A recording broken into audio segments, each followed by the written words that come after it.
भारत के हृदय में हरी भरी पहाड़ियों के बीच बसा सुंदरग्राम गांव था।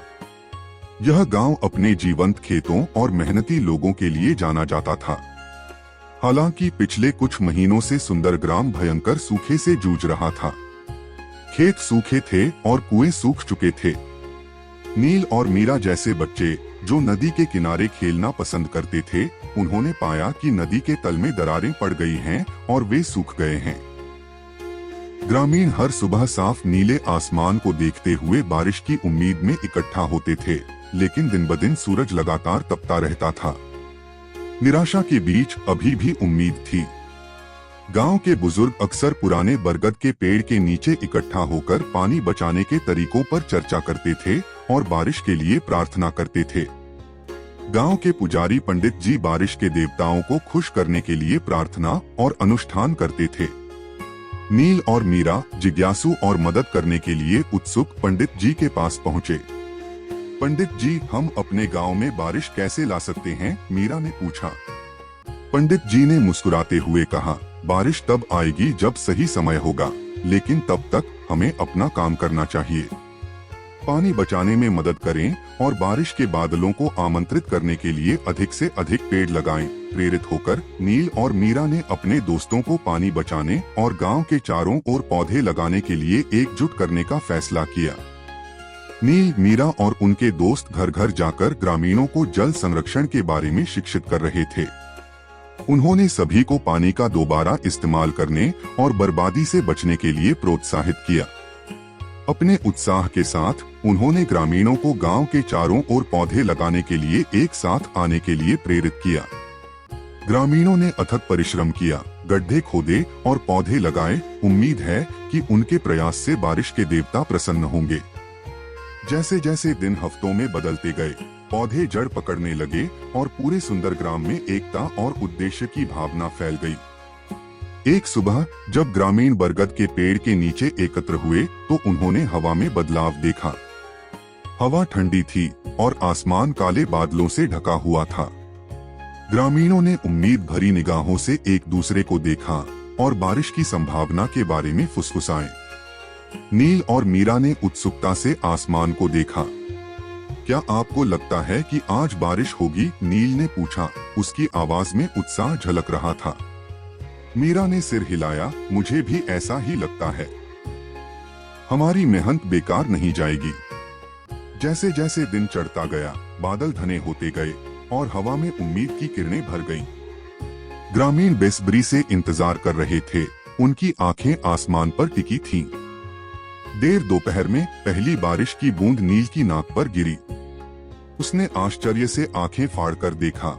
जैसे ही आसमान खुला और बारिश होने लगी, गांव के लोग खुशी से झूम उठे, नाचने लगे और बारिश के लंबे समय से प्रतीक्षित आगमन का जश्न मनाने लगे। बच्चे पोखरों में छप छप कर रहे थे। उनकी हंसी पूरे गांव में गूंज रही थी। नील और मीरा भी जश्न में शामिल हो गए। उनके दिल खुशी और कृतज्ञता से भर गए। बारिश ने खेतों को फिर से जीवंत कर दिया और कुओं को फिर से भर दिया, जिससे सुंदरग्राम में जीवन वापस आ गया। गांव के लोगों ने देखा कि उनके द्वारा लगाए गए पौधे बारिश को सोख रहे थे, जिससे एक हरियाली भरा भविष्य का वादा किया जा रहा था। बारिश के आगमन के साथ ग्रामीणों को एक साथ काम करने और प्रकृति का सम्मान करने के महत्व का एहसास हुआ।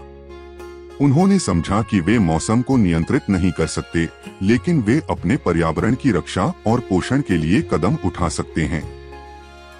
नील और मीरा अपने दोस्तों के साथ गांव के नायक बन गए। संरक्षण और वृक्षारोपण में उनके प्रयासों की सभी ने प्रशंसा की। उन्होंने सीखा कि दृढ़ता और एकता किसी भी चुनौती को पार कर सकती है। सुंदरग्राम के फिर से समृद्ध होने के बाद ग्रामीणों ने जल संरक्षण और पर्यावरण की देखभाल के लिए अपने प्रयास जारी रखे। बच्चों की पहल से प्रेरित होकर गांव के बुजुर्गों ने जल संरक्षण और वृक्षारोपण को प्राथमिकता बनाए रखने के लिए एक ग्राम समिति की स्थापना की। सुंदरग्राम की कहानी और सूखे के बाद इसकी पहली बारिश पड़ोसी गांवों के लिए प्रेरणा और उम्मीद की कहानी बन गई। इसने सभी को सामुदायिक कार्रवाई की शक्ति और प्रकृति के साथ सद्भाव में रहने के महत्व की याद दिला दी। बारिश की वापसी और उसके साथ आई समृद्धि का जश्न मनाने के लिए ग्रामीणों ने वर्षा का वार्षिक उत्सव आयोजित किया। यह संगीत, नृत्य और उत्सव से भरा दिन था, जहां आसपास के गांवों के लोग खुशी साझा करने के लिए एकत्र हुए। नील और मीरा को उत्सव का नेतृत्व करने के लिए आमंत्रित किया गया था। उनकी कहानी दृढ़ संकल्प और सामुदायिक भावना की शक्ति की याद दिलाती है। यह उत्सव पर्यावरण संरक्षण और प्राकृतिक संसाधनों की सुरक्षा के महत्व के बारे में जागरूकता फैलाने का एक अवसर बन गया। साल बीतते गए और सुंदरग्राम गांव फलता फूलता रहा। खेत हरे भरे रहे और कुएं हमेशा भरे रहे। सूखे के बाद पहली बारिश की कहानी पीढ़ियों से चली आ रही है, जिसने बच्चों को अपने पर्यावरण की देखभाल करने के लिए प्रेरित किया। नील और मीरा अपने समुदाय में नेता बन गए, हमेशा संधारणीय प्रथाओं और संरक्षण प्रयासों की वकालत करते रहे। उनकी विरासत जीवित रही, जिसने आने वाली पीढ़ियों को प्राकृतिक दुनिया का सम्मान करने और उसकी रक्षा करने के लिए प्रोत्साहित किया। सुंदरग्राम और इसकी पहली बारिश की कहानी हमें सिखाती है कि एकता, दृढ़ता और प्रकृति के प्रति सम्मान के साथ हम किसी भी चुनौती पर विजय पा सकते हैं। यह हमें सामुदायिक कार्रवाई के महत्व और एक बेहतर, अधिक टिकाऊ भविष्य बनाने के लिए एक साथ काम करने की शक्ति की याद दिलाता है। सुंदरग्राम के ग्रामीणों ने सीखा कि अपने पर्यावरण की जिम्मेदारी लेने और एक दूसरे का समर्थन करने से वे सकारात्मक बदलाव ला सकते हैं और सभी के लिए समृद्ध भविष्य सुनिश्चित कर सकते हैं। अगर आपको कहानी पसंद आई तो और भी दिलचस्प कहानियों के लिए चैनल को सब्सक्राइब करें।